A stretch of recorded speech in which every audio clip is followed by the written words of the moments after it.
एकाग्रता वाढीसाठी इंद्रियांवरील नियंत्रण महत्वाचे. ब्रह्मचारी स्वामी आत्मानंद, निमगाव. विद्यार्थी जीवनात अभ्यासाकरिता एकाग्रता महत्वाची असून ती वाढविण्यासाठी आपल्या इंद्रियांवरील नियंत्रण ध्यानाच्या माध्यमातून करणे गरजेचे असल्याचे प्रतिपादन आर्ट ऑफ लिव्हिंग परिवाराचे प्रमुख मार्गदर्शक ब्रह्मचारी स्वामी आत्मानंद महाराज यांनी महात्मा फुले हायस्कूल निमगाव येथील विद्यार्थ्यांसोबत संवाद साधताना केले. विद्यार्थ्यांमध्ये एकाग्रता वाढविण्यासाठी तसेच युवकांमध्ये संस्कार रुजविण्यासाठी आर्ट ऑफ लिव्हिंग परिवाराचे प्रमुख मार्गदर्शक ब्रह्मचारी स्वामी आत्मानंदजी महाराज यांच्या मार्गदर्शन कार्यक्रमाचे आयोजन करण्यात आले होते. कार्यक्रमाच्या अध्यक्षस्थानी महात्मा फुले शिक्षण संस्थेचे अध्यक्ष के.आर. इंगळे सर होते. मुख्याध्यापक बी.एम. मानकर, संस्थेचे सचिव सुहास वाघमारे आणि पर्यवेक्षक सुभाष राठोड यांची प्रमुख उपस्थिती होती. संस्थेचे अध्यक्ष के.आर. इंगळे यांनी स्वामी महानंद यांचे स्वागत शाल व श्रीफळ देऊन सत्कार केला. संस्थेचे सचिव सुहास वाघमारे यांनी प्रास्ताविकातून स्वामी आत्मानंद यांच्या कार्यक्रमाची माहिती देऊन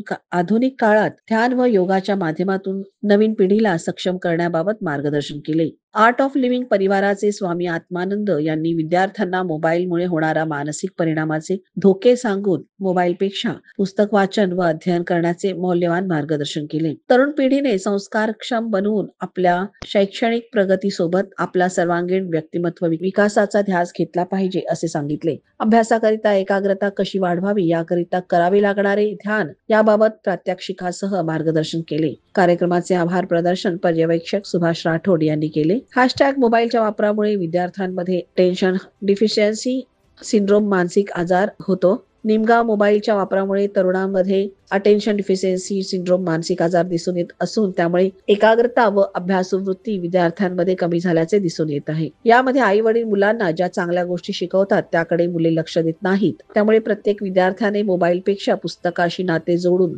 वाचन करण्याचे मौल्यवान मार्गदर्शन केले. प्राईम मीडिया 24 साठी गोपाळ ढगे, नांदुरा, बुलढाणा.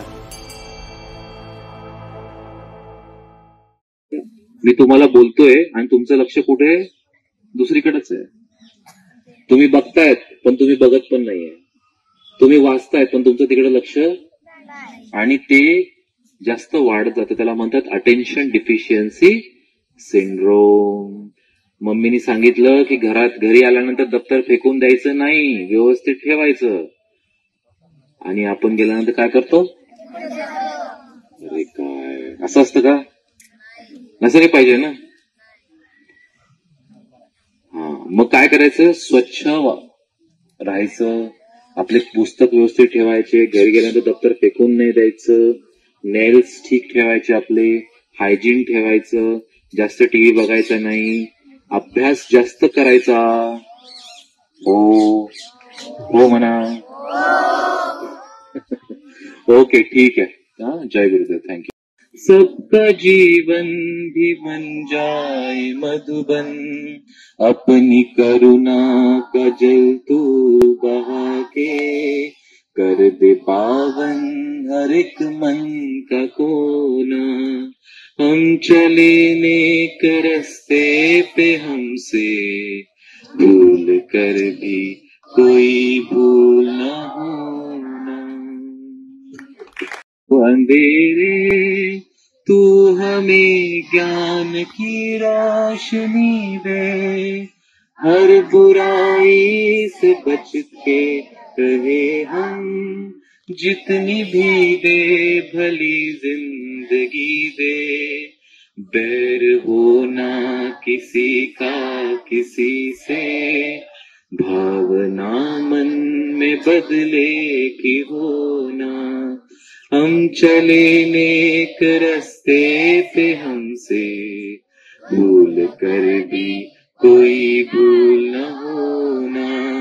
हम ये सोचे हमें क्या मिला है, हम ये सोचे किया क्या है पण, फूल खुशियों. कारण की आपलं मन काय आहे? चंचल आहे. आणि चंचल मनामुळे ह्या इंद्रियांमध्ये ती शक्ती राहत नाही, जे पण आपण वाचतोय, जे पण आपण कार्य करतो ते ग्रहण करण्याची. मग त्या इंद्रियांना आतमध्ये घेऊन जाणं म्हणजे त्या इंद्रियांना विश्राम देणं म्हणजे ध्यान आहे. आणि जेव्हा आपण ह्या पंचेंद्रियांना विश्राम देतो त्यावेळेस आपल्या सेंटर ऑफ द ब्रेन मध्ये अमगडाला असतो. सिक्स सेन्स, किती लोकांनी सिक्स सेन्स ऐकलेलं आहे? सिक्स सेन्स बद्दल ऐकलेलं आहे की नाही? 6वा इंद्रिय six sense, centre of the brain, तिथे सिक्स सेन्स असतो. जेव्हा आपण 5 इंद्रियांना शांत करतो, स्थिर करतो, त्यावेळेस आपला सिक्स सेन्स जागृत होतो आणि सिक्स सेन्स जागृत झाल्यानंतर तुम्हाला इनोव्हेटिव्ह आयडिया येतात, तुमचा अभ्यास चांगला होतो, तुमचं कॉन्सन्ट्रेशन वाढतं. आणि त्यामुळे ध्यानाला खूप महत्व आहे. आणि तुम्हाला जर ध्यान शिकायचं असेल तर तुम्ही जरूर जो आहे आपला कोर्सच्या बद्दल पण मी सांगणारच आहे, कारण की माझा पण जीवनाचं वयाच्या 7व्या वर्षीपासून मी ध्यान करतोय. आणि त्या जोरावरतीच आज मी जे पण काही आहे ते आहे. आणि गुरूंची कृपा, ध्यान आणि गुरुजींची कृपा जी आहे, सुदर्शन क्रिया. वयाच्या 7व्या वर्षी मी सुदर्शन क्रिया केली आणि त्यानंतर माझं जीवन बदललं. त्याच्या अगोदर मी खूप चंचल होतो, अस्थिर होतो, अभ्यासात पक्का नव्हतो. आणि जेव्हापासून मी सुदर्शन क्रिया करायला लागलो, ध्यान करायला लागलो, माझ्यामधले जे सुप्त गुण आहेत ते वाढायला लागले. आणि ते त्याच्यामध्ये असं वाढायला लागलं की मी अभ्यासात पण चांगलं झालो, मॅथमॅटिक्स मध्ये पण चांगलं. पूर्ण लक्ष आपल्या श्वासाच्या गतीवर ठेवायचंय. आतमध्ये येणारा श्वास शरीरात एक ऊर्जा निर्माण करत आहे आणि बाहेर जाणारा श्वास एक शांतता प्रदान करत आहे. या होणाऱ्या घटनाक्रमाला तुम्ही लक्ष देऊन जा. पूर्ण लक्ष आपल्या श्वासाच्या गतीवरती.